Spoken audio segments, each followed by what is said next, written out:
Hi guys, a man called Tony phoned into James O'Brien's show on Monday where he sounded close to tears over his vote to leave the EU.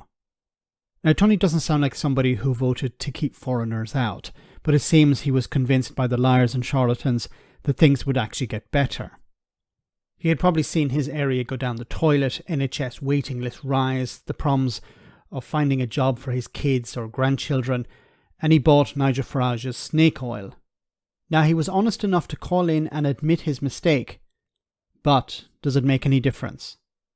It is. The things came true that people like you argued would come true, and I was wrong. That's all right. I'm so sorry to everybody.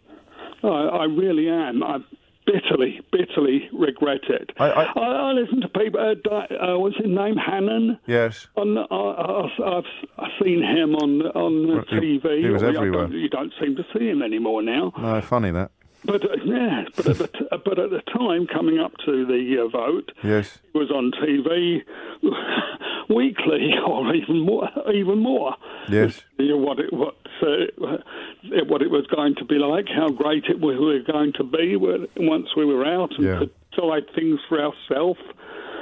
And I'm not as clever as these people. I'm not as clever as you. I just thought... You are. No, you are. You're certainly as clever as Daniel Hannan. I don't think... it worries me that you're beating yourself up like this, Tony, because as I keep saying, and that's why we're doing the conversation that we're doing today, it's a miracle to me that more people didn't vote the way you voted because of the sheer weight of influence and bogus information that was being inflicted upon you. Yes. Well, I wish... So blame him. Blame Hannan. Don't blame yourself. Well, I just wish we could vote to go back in. I know we wouldn't get the same deal that we had. We had a really good deal. Yes, really. that much is true. That much is true. But I still think it would be better to go back in. But I don't expect we'll ever get that. So not in my lifetime, anyway. Well, fingers crossed, Tony. Never say never, mate. Thank you for that. Thank you for your honesty. I'm sorry. I asked at the beginning, does it make any difference? Yes, it does make a difference. Tony's call makes a massive difference because what it will do, it will allow others who feel embarrassed or ashamed about their vote in 2016 to feel that they can come out and say, yes, I was wrong. And what this does is it removes the amplifier, the megaphone, from the Brexiteers. And I'm talking Brexiteers being the ones who are trying to sell people the idea that Brexit is a success, denying reality, for example, at the port of Dover. So it takes massive courage, and I've said this before, to call into a national radio station and admit that you were wrong. You'll never hear a politician do that. For politicians, it's a sign of weakness. For ordinary people, it's a sign of strength. What Tony has done here is important because, as I said, it will allow others to come out and say, yes, I was wrong too. And what it does is it takes away that megaphone from the hardliners who are trying to continually trying to convince the public that a majority still support Brexit, when that's clearly not the case. Now, two other things to mention here. First of all, Daniel Hannan was somebody who told the public that nobody's talking about leaving the single market. So that was a lie. That was a type of Brexit that he was selling.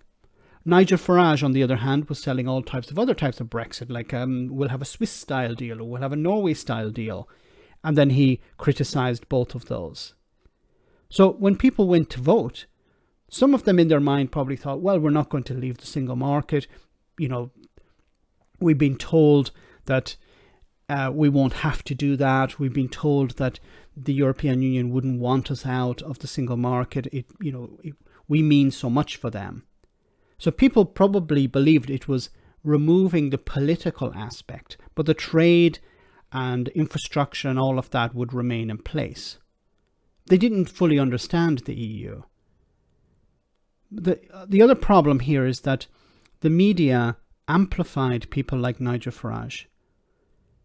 He was on Question Time or on Newsnight on almost a daily basis or on a weekly basis, and he was able to use that platform to respond with, let's leave the EU to fix this problem. So if the problem was the NHS, NHS waiting list, his response was, if we leave the EU, that would fix that problem. And he went pretty much unchallenged. Jobs, we leave the EU, that will resolve that problem. Housing, everything, whatever the question was, whatever the issue was, Farage's response was, we'll fix it by leaving the EU. And of course, if people are hearing this constantly and they're seeing him go unchallenged, of course people are going to believe that. When the experts are brought on and the response to the expert is a politician who's saying that the experts are talking the country down, they're not believing enough in Britain. It was not so much believing enough in Brexit before the vote. It was not believing enough in Britain.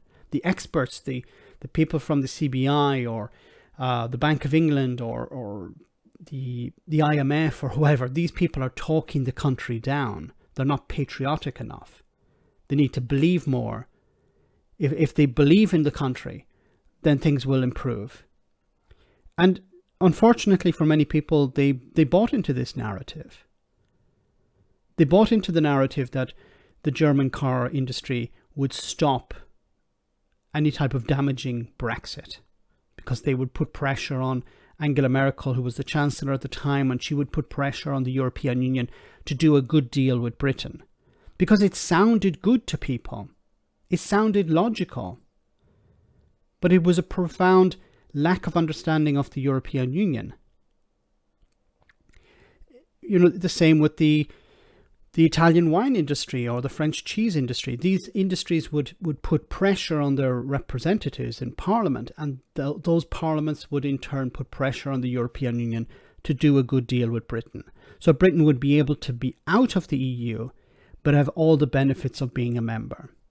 Now, looking back on it, and most of us who understood that at the time understand now that was illogical.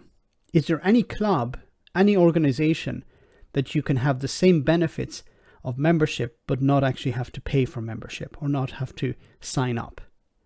It's nonsensical. But they used this British exceptionalism as a tool to convince people we can have it. We can have our cake and we can eat it too. And unfortunately worked on many people. Now the solution, of course, is for more people to come out and say it was wrong, and the solution is to rejoin the EU. And be honest. We need honesty now. And, there was honesty there from Tony.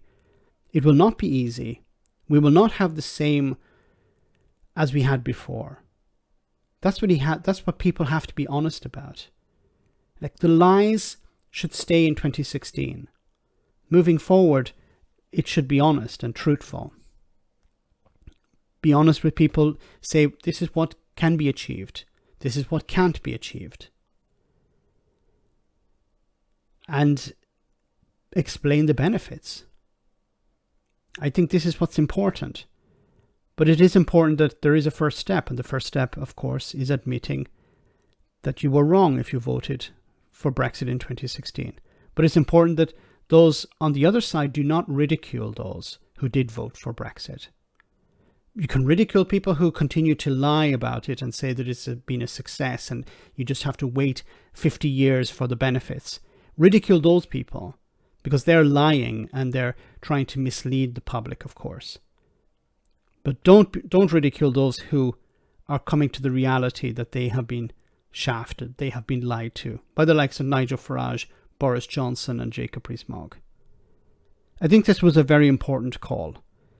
And I hope to hear more from Tony in the future. Let me know in the comment section, guys, what you think. As always, your comments are greatly appreciated. Thanks a lot.